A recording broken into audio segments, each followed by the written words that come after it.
अस्सलामुअलैकुम।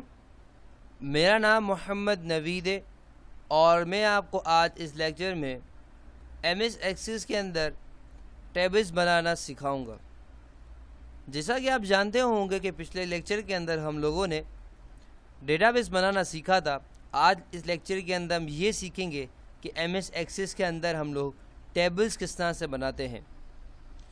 टेबल्स एक अहम किरदार अदा करते हैं कोई भी डेटाबेस में। अगर आप बात करें एसक्यूएल में, जो बहुत फेमस लैंग्वेज है डेटाबेस की, उसके अंदर भी टेबल्स मौजूद हैं। तो आज हम इस लेक्चर के अंदर सीख लेते हैं कि किस तरह से हम लोग टेबल्स बनाते हैं एमएस एक्सेस के अंदर। जैसा कि आपको याद होगा कि पिछले लेक्चर के अंदर हम लोगों ने डेटाबेस बनाने के बाद हम लोग इस जगह पे पहुंचे थे। आज हम वहीं से स्टार्ट कर रहे हैं जहां से हमने पिछले लेक्चर में छोड़ा था। अब मुझे टेबल बनाने के लिए सबसे पहले मुझे यहाँ पे क्लिक करना होगा। उसके बाद मैं राइट क्लिक करूँगा। उसके बाद मैं जाऊँगा डिज़ाइन व्यू में। जैसे मैं डिज़ाइन व्यू में जाऊँगा, मुझसे एक एमएस एक्सेस सवाल पूछेगा। सवाल क्या है कि आप अपनी जो टेबल आप बना रहे हैं उसका नाम बता दें मुझे।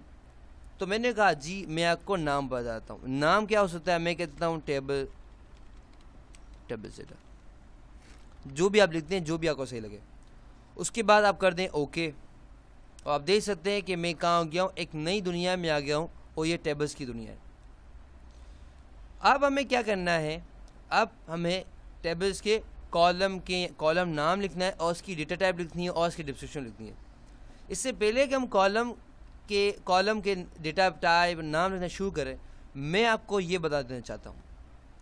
जो लोग ये नहीं जानते कि कॉलम और रो क्या होता है, उनके लिए है। आप देख सकते हैं कि मैंने एक्सेल खोल लिया आपके लिए। उसमें मेरे पास क्या है आप देख सकते हैं। मेरे पास ये जो लाइन आ रही है, ये दिख रहे हैं? ये क्या कहला रही है? ये कहला रही है, मैं यहाँ लेता हूँ, यहाँ पे आईडी लिखता हूँ। उसके बाद आईडी लिख देता हूँ, यहाँ पे आईडी मैंने लिखा। हाँ, उसके बाद मैं लेता हूँ यहाँ पे नेम से लेता हूँ और यहाँ लेता हूँ कोर्स। आपको सही समझ आया? सही ना? वो आप देख सकते हैं कि मेरे पास ये इसको कहते हैं कॉलम। क्या कहते हैं हम लोग? कॉलम कहते हैं। क्या कहते हैं? कॉलम। तो पहला कॉलम, दूसरा कॉलम और तीसरा कॉलम। समझ आए आपको? तो ये क्या कहलाते हैं? इसको कहते हैं कॉलम कहते हैं। क्या कहते हैं? कॉलम। और अभी हम जो बनाने जा रहे हैं वो कॉलम बनाने जा रहे हैं। और जो ये लाइन जा रही है, देखें, ये देखें ना, ये 1, ये 2, ये अल्लाह का भला कर 3, ये 4, ये 5, ये 6, ये 7, इसको कहते हैं रो कहते हैं। क्या कहते हैं? रो। अभी हम जो बनाने जा रहे हैं वो बनाने जा रहे हैं ये। क्या बनाने जा रहे हैं? ये। तो उसके लिए मुझे क्या चाहिए? यहाँ पे मैंने लिख दिया आईडी लिख दिया। उसके बाद मुझे चाहिए डेटा टाइप। डेटा टाइप को समझने से पहले मैं इससे पहले इससे कॉलम्स के नाम लिख देता हूँ।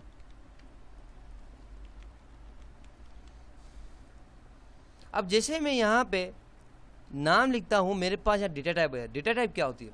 देखिए, डेटा टाइप तो बहुत सारे वहाँ मौजूद है। सबसे पहले समझ लेते हैं कि ये क्या क्या है। मगर उससे पहले मैं समझता हूँ, आपको समझाता हूँ कि क्यों इस्तेमाल करते हैं। देखें, अगर हम एक्सेल ओपन करें वापस, यहाँ पे आपको पता हो आईडी का क्या नंबर होता है? आईडी मतलब नंबर होता है ना। अगर मैं आईडी की यहाँ लिख दूँ नवीद, क्या मुझे आप अलाउ करोगे? मैं आपसे सवाल पूछ रहा हूँ, क्या मुझे आप अलाउ करोगे? नहीं अलाउ करोगे। क्यों? आप कहोगे सर जब ये कॉलम है ही नंबर के लिए यानी आईडी के लिए, तो यहाँ पे नाम तो हम लिख ही नहीं सकते। कोई फ़ायदा ही नहीं है ना। इसी तरह से जब मैं इसकी बात करूँगा नेम्स की, तो मैं लिख दूँ किसी का नाम है 105। अरे हाँ, बोलेंगे सर ये किसका नाम होता है? तो यहाँ पे टेक्स्ट चाहिए, समझे? इस तरह से मैं यहाँ कोर्स लिख दूँ 106। अब बोलेंगे सर ये क्या? तो नाम लिखे। तो इसी तरह से मुझे पता चल रहा है कि ये इसके अंदर क्या आएगा? नंबर आएगा। क्या आएगा? नंबर। तो मैं जब यहाँ पे आऊँगा तो मैं क्या इस्तेमाल करूँगा? यहाँ पे आने के बाद अगर मुझे आईडी लिखना है तो यहाँ पे मैं नंबर इस्तेमाल करूँगा। कहाँ गया? हमारे पास नंबर, ये रहा नंबर। क्योंकि क्या होगा? पूरे जो कॉलम है उसके क्या नंबर आएगा। मगर हम आईडी में नंबर इस्तेमाल नहीं करते। क्यों इसलिए इस्तेमाल नहीं करते? क्योंकि जब हम ये चाहते हैं कि जैसे ही कि मैं फॉर एग्जांपल मैंने यहाँ 1 लिखा हुआ है, सही ना? लिखता हूँ 1, मैं लिख दिया नाम कुछ भी। मैं कहता हूँ जैसे मैं दूसरी एंट्री करूँ ना, यहाँ पे 2 लिखा हुआ जाए, मुझे बार यहाँ लिखने की 2 लिखने की ज़रूरत ना पड़े एमएस एक्सेस के अंदर। तो उसके लिए मैं क्या कर दूँगा? ऑर्डर नंबर लिख दूँगा। तो उसके मतलब क्या होगा? जैसे ही मैं दूसरी डालूंगा तो हमारे पास नंबर आ जाएगा। सही, इसको कहते हैं ऑटो नंबर। हम बात कर लेते हैं हमारे पास डेटा टाइप्स की। तो पहला हमारे पास है शॉर्ट टेक्स्ट। शॉर्ट टेक्स्ट क्या होता है? जैसे कि आप किसी यूज़र को यूज़र नेम लिखने के दे रहे हैं तो शॉर्ट टेक्स्ट मीन्स छोटा टेक्स्ट, टेक्स्ट मीन्स जो अल्फ़ाबेट्स होते हैं ना उसको कहते हैं। इसके बाद लॉन्ग टेक्स्ट आप सीख लेते हैं। लॉन्ग भी क्या होता है, बहुत बड़ा, जैसे कि आप कमेंट्स के लिए दे रहे हैं तो वो बड़ा चाहिए आपको। नंबर डेफिनेटली मैं बता दिया। डेट एंड टाइम, अगर आप इस फील्ड को डेट एंड टाइम के लिए मखसूस करना चाहते हैं तो वो कर लें। Currency, for example Pakistan currency हो गई, इंडिया करेंसी हो गई, बांग्लादेश की करेंसी हो गई, अमेरिका करेंसी हो गई, चाइना करेंसी हो गई, कोई भी कंट्री करेंसी हो गई तो आप यहाँ करेंसी लिख सकते हैं।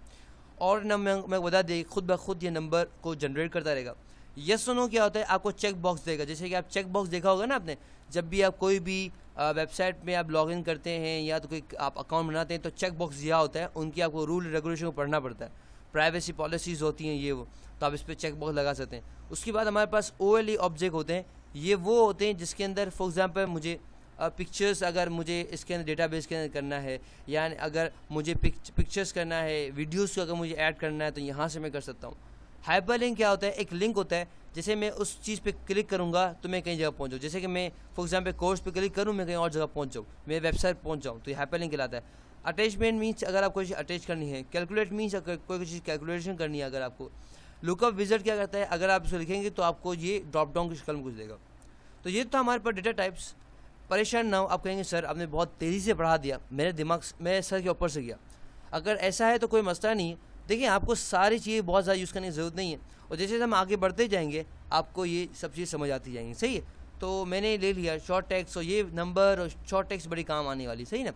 उसके बाद मैंने क्या कर दिया, यहाँ पे आने के बाद मैंने जब मेरा सारा काम हो गया मैं डबल क्लिक करूँगा, मेरे से पूछेगा आप सेव करना चाहते हो, मैंने हाँ बिल्कुल सेव कर लो। और आप देख सकते हैं कि मेरे पास जो मैंने कॉलम बनाए थे मेरे पास यहाँ पे आ गए। तो आज के लेक्चर में हमने सीखा किस तरह से टेबल का कॉलम बना सकते हैं। इंशाल्लाह अगले लेक्चर के अंदर हम सीखें किस तरह से डेटा को इंसर्ट किया जाता है, और मैं आपको 2 वे बताऊँगा। तो टिल देन अल्लाह हाफिज़।